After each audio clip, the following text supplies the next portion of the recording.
America is concerned, the ICC has no jurisdiction, no legitimacy, and no authority. The ICC claims near universal jurisdiction over the citizens of every country. ပွဲတကာတက်ပြီးတော့နိုင်ငံတကာတော့လူရဝင်ခြင်းနဲ့မင်းအောင်နိုင်ကိုလည်းမကြခင်အာဂျင်တီးနားတရားရုံးကတမရာဟောင်းဒူတာတေးလိုပဲလေရင်ကြီးနဲ့ကိုလာခေါ်တော့မှာပါ Okay တိုင်းပြည်မှာရှိတဲ့ရန်ရှင်လူမျိုးပြည်သူများကိုဗုဒ္ဓရာဇာများစုဝေးရာအကောက်တစ်ကနေပြန်လဲကြိုဆိုရင်မင်္ဂလာပါလို့ကျွန်တော်ဆရာချင်းနှုတ်ခွန်းဆက်လိုက်ပါရစီဗျာကျွန်တော်တိုင်းပြည်အတွက် like share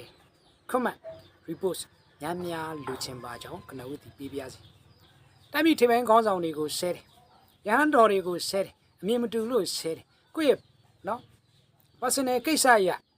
အမြင်မတူတဲ့ရန်ဖြစ်တဲ့ကိစ္စကိုဖုံးချင်းချင်းဆက်ပြီးမဆဲဘဲနဲ့ social media ပေါ်မှာတက်ပြီးဆဲတယ်အဲဒီလိုအောက်တန်းစားတွေနော်မျိုးဆက်တွေအတူယူမမဖို့အတွက်ချက်ချင်းရက်ပါလို့ကျွန်တော်ဆရာချစ် message ပေးလို့တယ်ကျွန်တော်ဆရာချစ်ရဲ့အမြင်မှာလည်းအောက်တန်းစားတွေလို့ပဲမြင်ပါတယ်နော်မင်းကြိုက်တဲ့လောက်ပတ်စံရှိကြိုက်တဲ့လောက်ယာရုရှိတိ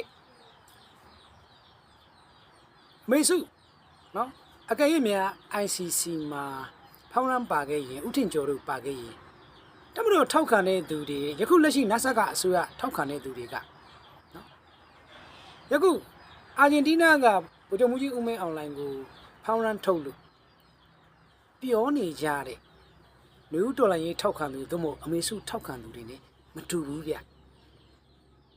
နော်သူတို့ရဲ့စိတ်နေနှလုံးသားကပိုလှတယ်လို့ပြောလို့ရတယ်ဒါကျွန်တော်ဆရာချစ်ပန်းမလိုက်ဘူးနော်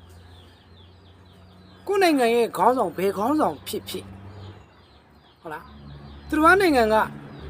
တရားစီရင်တဲ့ကိစ္စကြီးကိုပြောနေကြရတယ်အခုလူဖုံဖုံလို့နော်ကိုတော်တို့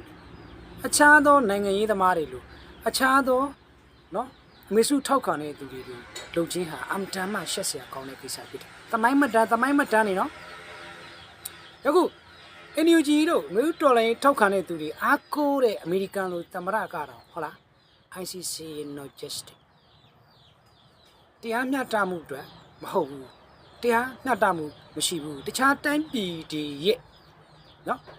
အထောက်အကျအာဏာတွေကိုဝင်ရောက်ဆွတ်ဖက်နေတယ်ဆိုတာမျိုးမြန်မာပြည်ဆိုတာလေ ICC အဖွဲ့ဝင်ထဲမှာမပါဘူးဖိလစ်ပင်လည်းနှုတ်ထွက်ခဲ့ပြီနော်ဒါကိုတိုင်းပြည်မျက်နှာကိုမကြည့်ဘဲနဲ့တိုင်းပြည်ခေါင်းဆောင်တွေရဲ့မျက်နှာကိုမကြည့်ဘဲနဲ့လုပ်တဲ့လုပ်ရက်တွေကအမတန်မှဆိုးရွားတဲ့လုပ်ရက်အောက်တန်းကျတဲ့လုပ်ရက်နော်တိုင်းပြည်ကိုအိုးမဲတုတ်တဲ့လုပ်ရက်လို့တင်ပြပေးရင်ဖြစ်